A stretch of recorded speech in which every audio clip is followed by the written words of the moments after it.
Hi everyone, I'm Alex Gotch and I'm a director at Beacon Legal. I've been through a number of performance reviews myself, both as a lawyer and also as a recruiter, and I've advised hundreds of candidates on how best to prepare for their review.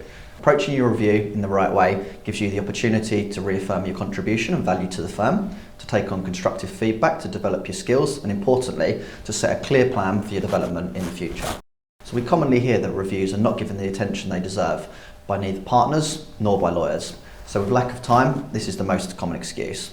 We all know that lawyers are busy people, so in under 5 minutes today, I'm going to give you 5 tips on how to get the most out of your performance review, and you can use this as a checklist for when you prepare. Tip number 1, so when you walk into the room, no surprises. You should already have a good idea of the positives as well as the points of development required from you, and this is all about clear and consistent communication throughout the year. So if you don't get consistent feedback from your manager or through the partners, you need to be proactive and take it upon yourself to seek this out. So do you have at least one meeting per month as a minimum with your supervisor to assess your performance? The more time you can get one-on-one with a partner or your direct manager, the quicker you're going to develop. So if you don't, then you need to find out why not. So most managers will be happy to agree if you ask them that you want to do this, and it also shows your eagerness and your willingness to learn and grow your career with the firm. So this is especially relevant if you feel there is a gap in your learning or there's a problem which needs to be dealt with. It's nearly always better to discuss the situation as promptly as possible. Tip 2, preparation is key. So before you start preparing, think of your career goals, whether you want a promotion, new opportunities, a pay rise, or even all three. Keep them in mind when you're preparing, as it's good motivation to set aside time to complete your company's review as thoroughly as possible. To do it really well takes a long time, so make sure you don't leave it until the last minute.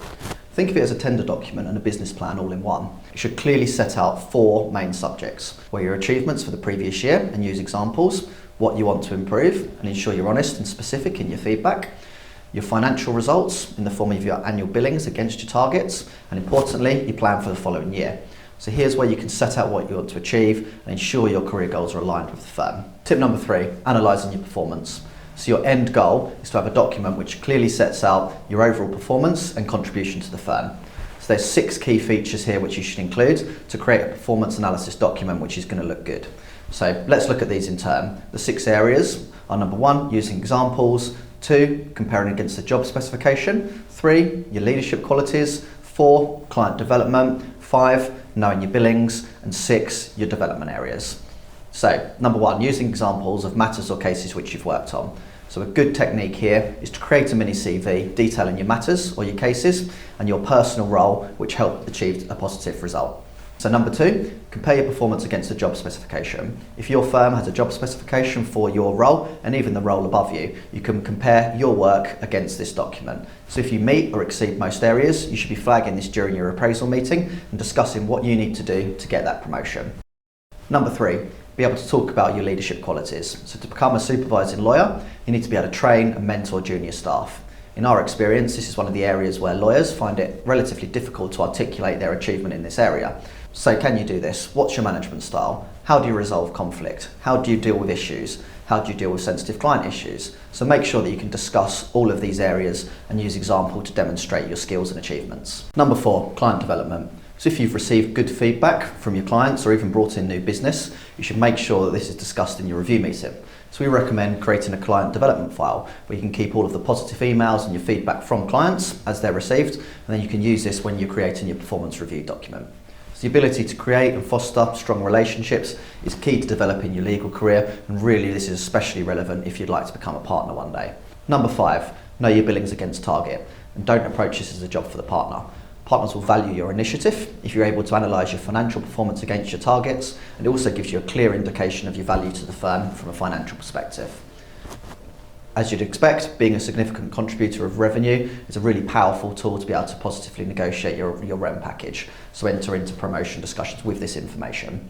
Number 6, your areas for development. So don't be afraid to set out where you think you could have done better and be honest with it. This is an important part of improving performance and creating your plan for the following year as well. So set some clear deliverables, include milestones so you can check them off as they're achieved. This leads us nicely into our final tip, tip 5, set clear targets and expectations. Setting defined and measurable goals are key to your future success.